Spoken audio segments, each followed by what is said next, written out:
Hello there, and a very warm welcome, as always, to the France Fine Guide. Well, I don't know about you, but I've always thought that September is the month of a kind of a new beginning. With the children back at school and the height of the tourist season over here, certainly, it's really lovely to see the beaches a little bit more empty, and we have much more balmy temperatures now after the searing heat we had during August. Still beautifully sunny, though, I have to say. I say new beginning because with the summer on the wane and that lovely season of autumn starting, it's often, I think, the time when people start to take stock. Christmas is still a little way away. We're not quite thinking about that yet. What do we do with our lives? It's that kind of thought. So perhaps that rings true.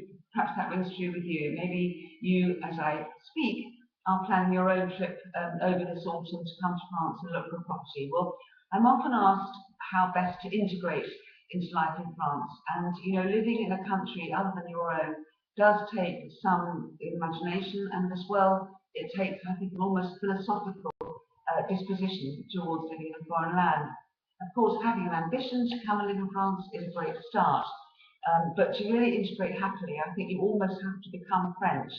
And if you're going to become French, then you have to be prepared to let go a little bit of being British. In other words, go with the flow, accept the differences, because there are many of them, and embrace the changes. Now, I've heard some people say, I've heard some people call the love affair we have with France the call of the croissant, such a lovely phrase, isn't it? And of course, with the low-cost airlines now, the pound pretty strong against the euro, and plenty of cheap French property still available, that you can see why living in France or buying a second home here in France is still extremely popular.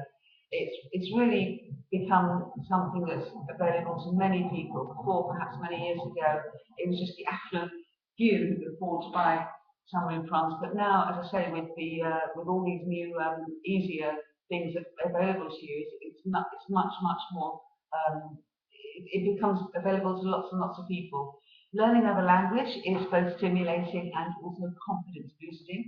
Mr. Picksett's erstwhile restaurant French has evolved a little bit. He actually can understand most of what people talk to him about. Okay, admittedly, most of the subjects he is good at involve plumbing and electrics, etc. But seeing as that's his métier, I think we can forgive him that. The point is, though, that you can do the same, no matter how old you are. Saying bonjour to people in shops, not just the owner, but your fellow customers there, inviting the mayor for an aperitif when you get to France, asking people for information. People love to tell you what they know, making the use of the wonderful markets here, talking to the stallholders. All that is a really good way of becoming part of your newfound country. The secret, as I said, is to accept that some things done differently, and a smile and a firm handshake really do go a long way here.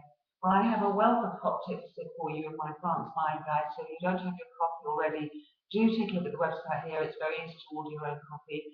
I've had some really lovely emails this week. Thank you so much for writing in with suggestions, feedback, most of it very good. Thank you very much. So do continue to write in. If there's any particular topic you'd like me to cover here, as always, I would be very happy to do so. You call our London office or email us, and you'll always get a personal reply. That's it from me for this week. Thank you for listening, and bye-bye.